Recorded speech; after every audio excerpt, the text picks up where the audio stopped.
Donc, bilan du lundi 6 mai. Calendrier économique. Fed speech ici, il y avait 2 Fed speech. Ensuite, earning. Là, il n'y a pas grand-chose. Il n'y a pas grand-chose, il y a ces earnings là, mais bon, c'est pas super important. Donc la clé ici, c'est d'identifier le breakout qui a commencé vendredi et voir qu'il est probable que ça continue le lundi, avec une ouverture au-dessus de HHP et chaque baisse est achetée.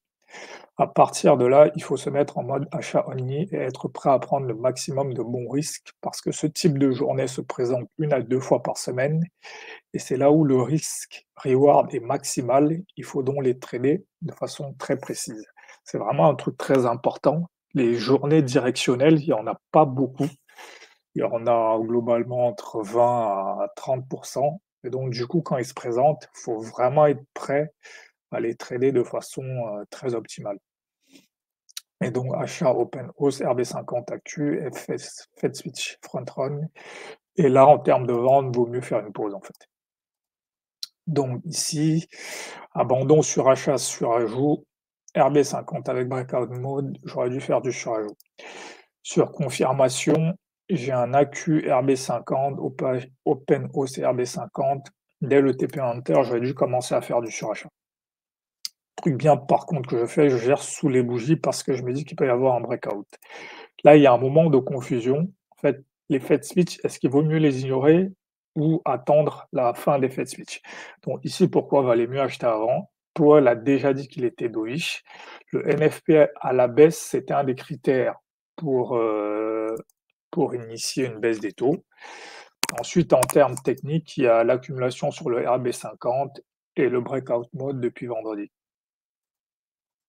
Et donc, ici, voilà.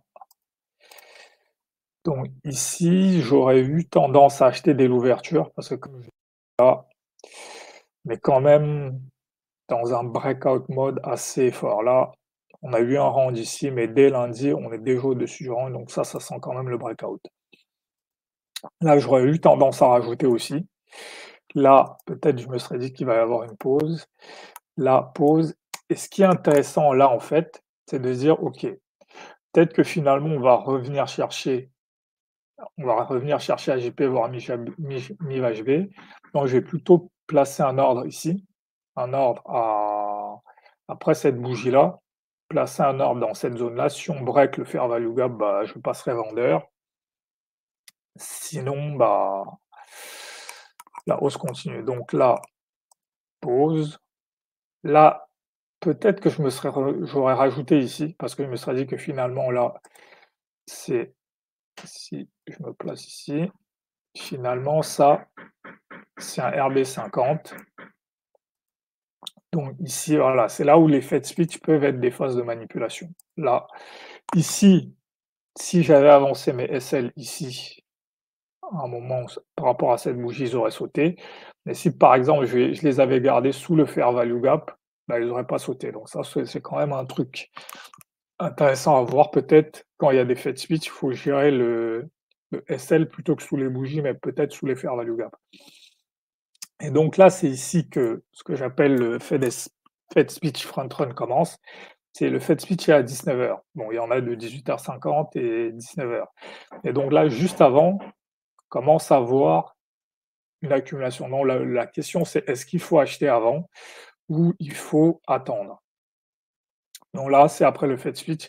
En fait, ce que je peux voir, c'est que je peux rentrer dans le front run, mais je peux aussi attendre et j'aurais quand même pu acheter quasiment au même prix. Par exemple, j'aurais acheté au même prix qu'ici. Si j'avais acheté dans la phase de baisse, j'aurais même pu racheter à peu près au même prix qu'ici. Donc c'est au choix. Bon, je peux tenter le front run ou attendre, mais si j'attends, il faut être plus agressif sur mes achats. Donc ici, je veux pas acheter, là, je veux pas acheter, là, je veux pas acheter. Et c'est là où j'aurais dû continuer à accumuler des positions. Voilà, après le Fed switch, et j'en ai pris que 3, ce qui est déjà bien, mais j'aurais dû en prendre plus. Voilà, autre point intéressant, c'est ici, voilà. Si pareil, j'avance, je sors mes positions ou je ne gère pas sous la bougie ici, je loupe ce mouvement qui va venir après.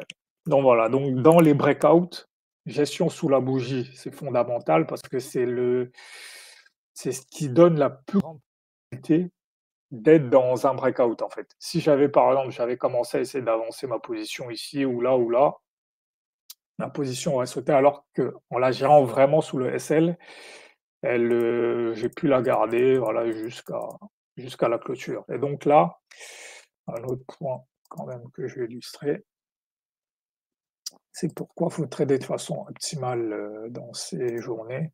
Parce que voilà, en termes de RR, si je regarde, voilà, si par exemple je rentre ici, j'aurais pu aller chercher un RR de 3, ici, j'aurais pu aller chercher un RR de 2, ici, j'aurais pu aller chercher pareil, non peut-être pas ici, je serais pas rentré, mais ici, pareil, un RR de 2, ici un RR de 2.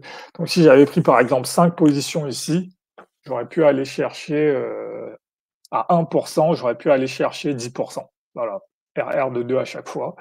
Donc c'est pour ça que là, faut vraiment ces journées-là, faut les trader de façon optimale, c'est parce que c'est là où il y a le risque est le moins élevé et les rendements peuvent être, les plus élevés, en fait. Donc faut vraiment les trader au maximum possible. Ça ne veut pas dire que ça marchera à chaque fois, il y a des moments où ça marche pas.